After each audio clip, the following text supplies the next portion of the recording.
कैसे सुदेखिए। तत्र नारायणं देवं शुक्लवर्णं चतुर्भुजं शंख चक्र गदा पद्म वनमाला विभूषितम्। हे आदि पुरुष नारायण, जिनका ना जन्म होता है ना मृत्यु होती है, आप ऐसे परमात्मा को मैं नमस्कार करता हूँ। तब भगवान विष्णु कहीं, नारद जी आप किस प्रयोजन से आए हैं, किस उद्देश्य से आए हैं?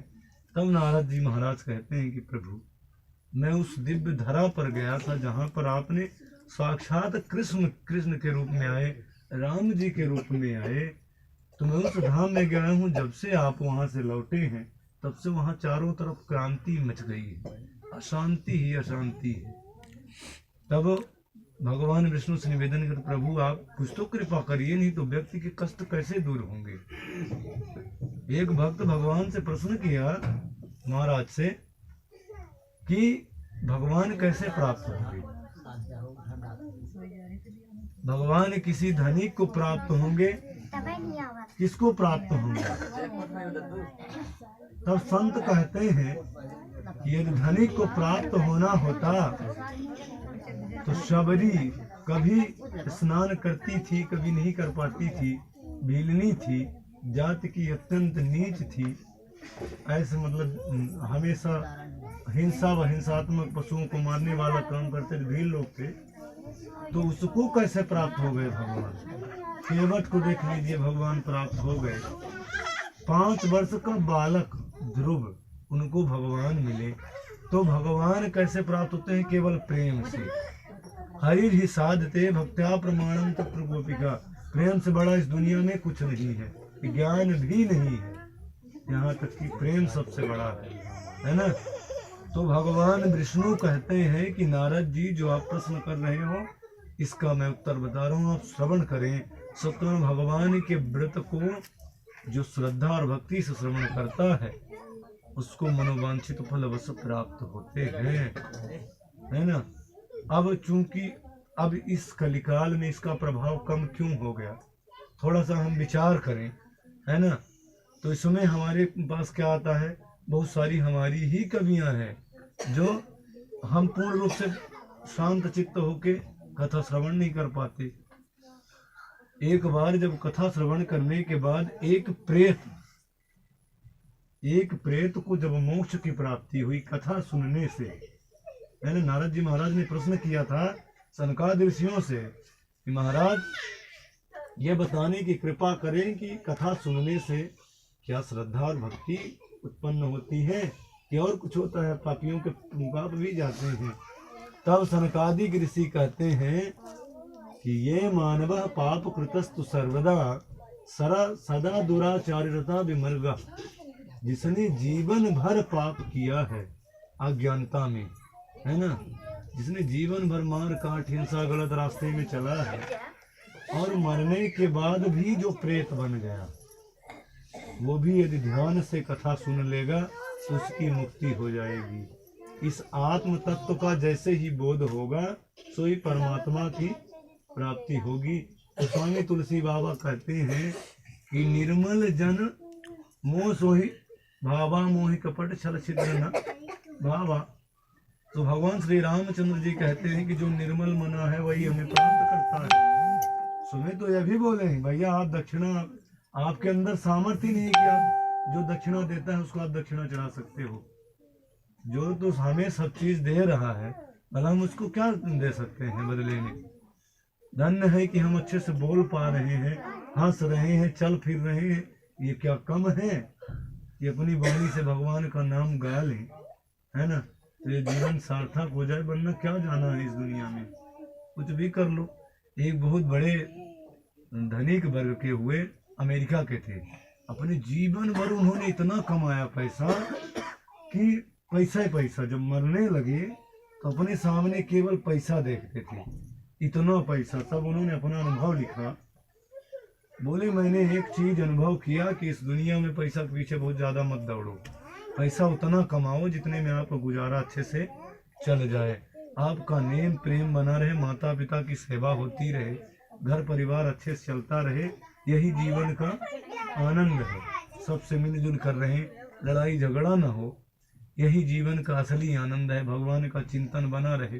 अब भगवान की चिंतन करने से क्या होता है, श्रद्धा उत्पन्न होती है, और जब श्रद्धा उत्पन्न होती है तो हम बुरे कर्म को करने से डरते हैं, है ना, कि अरे हम चोरी कर लेंगे, और भले वो नहीं देख रहा है लेकिन भगवान जो है देख रहा है, तो हमने ये अच्छी बात नहीं है। हो सकता है थोड़ा सा मन बदल जाए। एक बार एक संत थे, तो एक मतलब डकैत रहता था। डकैत बड़ा कंजूस था, लेकिन सबसे छीना छपटी कर करके वह धन कमा के ले आता था। जीवन में कभी पाप मतलब पुण्य का काम नहीं किया था, जीवन में कभी पुण्य का काम नहीं किया था। उसने दिखाने के लिए बोला कि चलो आज कुछ पुण्य कर लिया जाए, और खूब पैसा उसके घर में बिछाया हुआ, चारों तरफ खूब बगला है, गाड़ी है, सब चीज है, और बढ़िया पहरेदार लगवाया है बोला। अब संत महात्मा को बुलवाया, नामी गामी चलो संतों को भोजन करवा दें, तो थोड़ा लोग सोचेंगे बहुत अच्छा आदमी है, हैं? तो संत को बुलवाया और बढ़िया बिछा सब चीज दिया, सुविधा बहुत सारी दिया। अब एक चीज अब यहाँ पर यह सीखने की है कि हम जिस व्यक्ति के संगत में जैसा अन्न का उपभोग करते हैं, उसी प्रकार हमारी बुद्धि हो जाती है। तो संत ने जब उसका अन्न खाया, इसीलिए जो ये दान होता है ये सबको पच नहीं पाता है, बहुत कठिन होता है। जो भगवान की नित्य निरंतर सेवा करता है ना, क्योंकि इसमें जब दान लेना मतलब आपके सारे कष्ट मैं झेल रहा हूँ, है ना। तो वो संत जब उसके यहाँ पधारे तो संत की बड़ी सेवा किया, खूब डकैत था, बड़ी सेवा किया उसने। अब जब संत को भोजन खिलाया, जैसे ही पेट में भोजन गया, महात्मन के उनके विचार बदलना चालू हो गए। पहले यह था कि हम वैराग्य हैं, अरे फलाना है, भगवान के अलावा हमको कुछ नहीं। जैसे ही उसका अन्न पेट में गया, सोई उनके दिमाग जो है घूमने लगी। अब रात में सोने के लिए बढ़िया बिस्तर बिछाया गया उन महात्मा को, और उस बिस्तर के नीचे पैसा ही पैसा बिछाया था। उसमें बहुत सारे सोना चांदी वगैरह उनके कमरे में उसकी जो पत्नी थी उनका रखा हुआ था। अब संत महात्मा अकेले कक्ष था, बंद हो गया किवाड़। संत महात्मा की दिमाग बदली, घूमने देखने लगे, सब उल्टा कल था कि वो तो पैसा ही पैसा, आओ कहीं नहीं तो कितना ले जाएंगे, तो सोना चांदी जितना रखा था और अपनी मुठरी में भर ली। और उनके जागने से पहले डकैत किए, जागने से पहले वहां से बुट लिए, अपने घर पहुंच गए कुटिया में। और सब जानते थे कि वो संत बहुत अच्छा है, वो कभी ऐसा काम नहीं कर सकता। अब वो उनको भी पता था, डकैत जी को भी, संत में कुछ भी हो जाए वो महात्मा ऐसा करने वाले नहीं है। विश्वास इतना था। अब महात्मा एकदम ले गए, फ्री माइंड हो गया, अच्छा कमा लिए जीवन भर का, फुर्सत हो गए। अब इधर वो पहरेदारन पर वो नजर रखने लगे, कहीं आप लोगों ने चोरी किया है, खूब पिटाई करवाई उनकर। वो कहीं महाराज हम नहीं ले हैं, अपना और पता लगवाई, पोथी पत्रा दिखवाई। अब जब 2 नंबर कर दिए, फिर नित्य कर्म किए, जब फ्रेश वॉश हो गए महात्मा जी, जब उनका अन्न बाहर निकल गया इस शरीर से, तब उनका मन पुनः वो हो गया, शुद्ध हो गया। बोले अरे मैं क्या कर आया हूँ, तुरंत ले जाके उसको पहुंचा दिए उनके यहाँ। बोले महाराज, बोले ये जो अन्न मैंने तुम्हारा खाया है, इसका परिणाम था कि मैं इसको लेकर चला गया था, दूसरे रास्ते में हो गया था। तो कहने का मतलब ये है कि यदि हम जिस व्यक्ति के साथ रहते हैं, जैसे अन्न का उपभोग करते हैं, वैसी हमारी बुद्धि मलिन हो जाती है। कहते हैं ना, अरे हम कुछ ना हो के संगे रही थी, तो इस तरह से उसका प्रभाव पड़ता है। तो भगवान विष्णु कहते हैं कि जो सत्य भगवान की दिव्य कथा को श्रद्धा भक्ति से समन्वित होकर सुनता है, उसके कष्ट अवश्य दूर होते हैं, उसे मनोवांछित फल मिलता है।